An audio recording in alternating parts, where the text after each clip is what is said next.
Welcome back to the locker room. I am Captain Paul. That is Fajardo. What's going on there, Fajardo? Nothing. Glad to see another day, man. That's it. I mean, Blake Wheeler is no longer see another day as captain, and this is some big news, man. Like, I was kind of surprised the captaincy was taken away from Blake Wheeler. Yeah, So, that was the big news. any thoughts before we get into the statement? I mean, there's got to be some stuff that's going on in the background that we don't see publicly that has led the team to make this decision, because it doesn't make sense that your captain for quite some time has been stripped of his C, and you're not picking another C. I respect that part, but man, what timing, right? It's weird.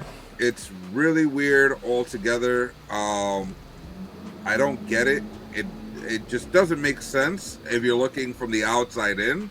But again, from the inside out, maybe there's some things that need to be addressed or whatnot. I mean, I know he's 36, but he's 36. He's been your captain for a while.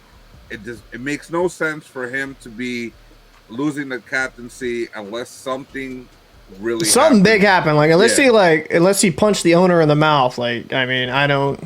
I mean, he's got 2 more years on his contract, so it isn't like, oh, it's his last year or something, and they wanted to make a change or something. And he's still a very productive player. Yeah. Like a really, really productive player. Like almost a point per game last season. He 60 points in 65 games.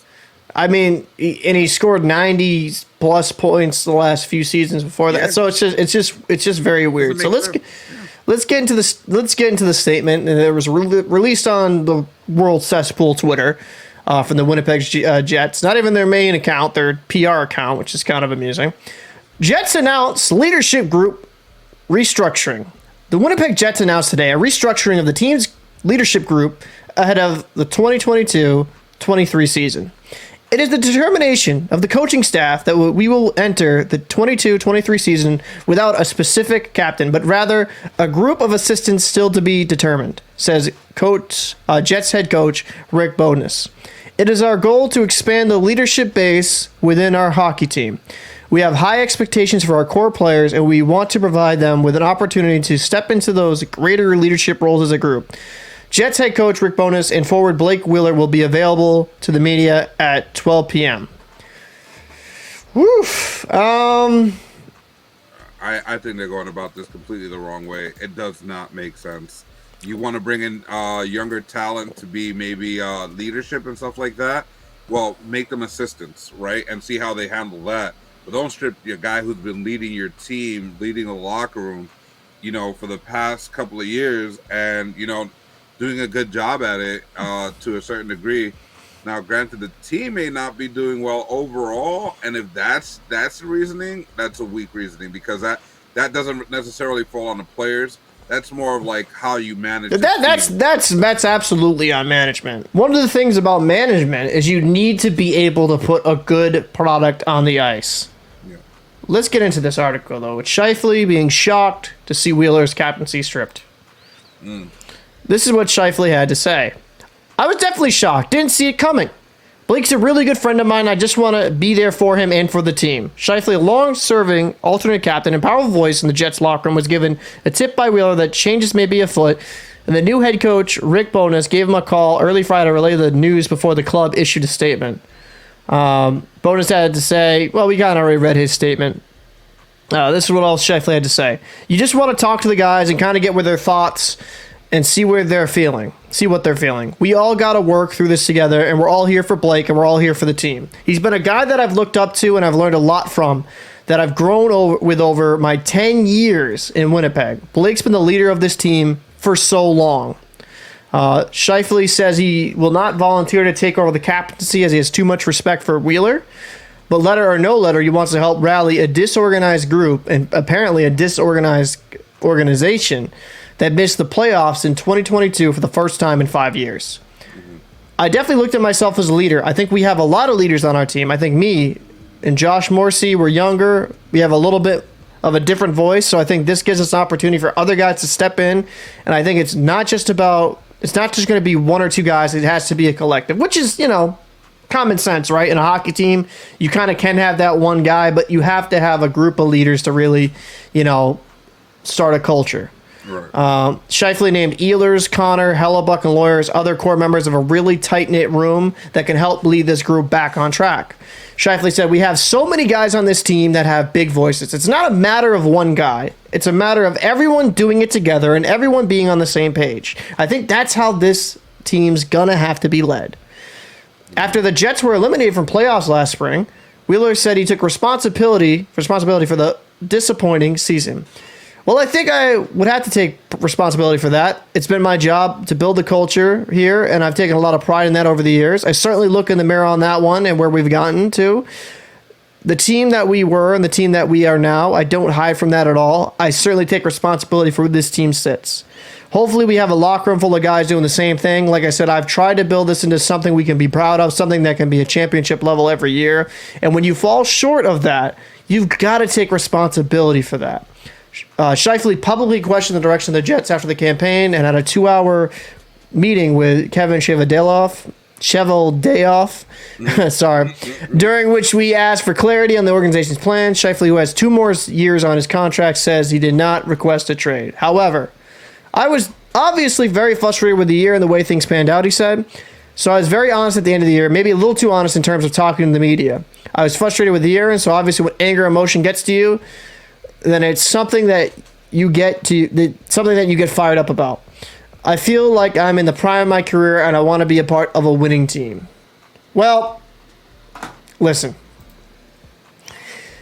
I mean, this is a tough one to digest for everybody because you got to think about it like this. Not only was Wheeler stripped, everybody was stripped of their captaincies. The captain is gone, the alternates are gone, and now they're going to try and figure out the whole new thing. Now, granted, you have a new coach that comes in, but this situation kind of happened with the Rangers when they got the new coach last year. He didn't name a captain, but he went over the assistant captains and made a few extra assistant captains to kind of help the old leadership and some guys that they thought had potential to be leaders as well. And then figuring it all out, and then this year they named a captain. I think that maybe they should have said, maybe not take away the captaincy, but maybe add a few A's on guys that they thought were capable of making that next step, and then kind of like address it throughout this season and see how this season plays out with the new coach and probably his new style and what he wants to push in there. But to strip the guy who's been leading this team for some time, that's a tough pill to swallow for anybody, especially guys that have been there for a while and have seen his tenure there. It's tough. That's gut-wrenching, because at that point, if I'm Wheeler, I feel like I'm one step out the door already. Not because I want to be, because they're forcing it. You know what the crazy part is? He was 4th on this team in points, only playing 65 games. Mm-hmm. I mean, you had Kyle Connor here with 79 games, 47 goals, 46 assists for 93 points. Phenomenal season. You had Scheifele, right? 67 games, so 2 more than Wheeler with 29 goals, 41 assists for 70 points. And you had Pierre-Luc Dubois, who had a bounce back year with 81 games, 28 goals, 32 assists for 60 points. That 106 penalty minutes is a little wild, but calm down there. But then Blake Wheeler in 65 games, 17 goals, 43 assists, 60 points. It's a very curious decision, in my opinion, because I feel like you're alienating a player at this point, right? I don't know if the juice is really worth the squeeze on this one. Yeah. I think removing him, unless he was really, we're not there in the locker room, unless he was being super toxic and being like a locker room cancer.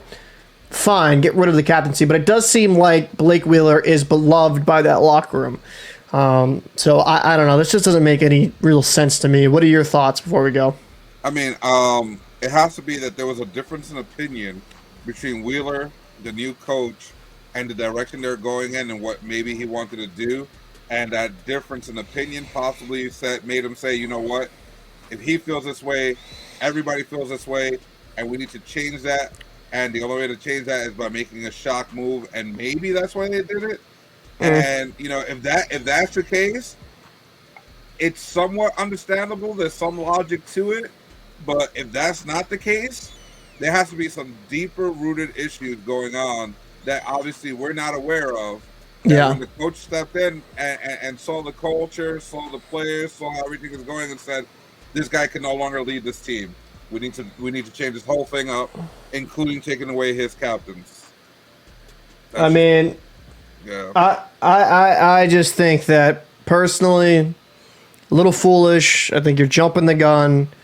I think it's stunning. Wheeler's 36 years old. I mean, he's not going to play forever, and he's still being a productive player.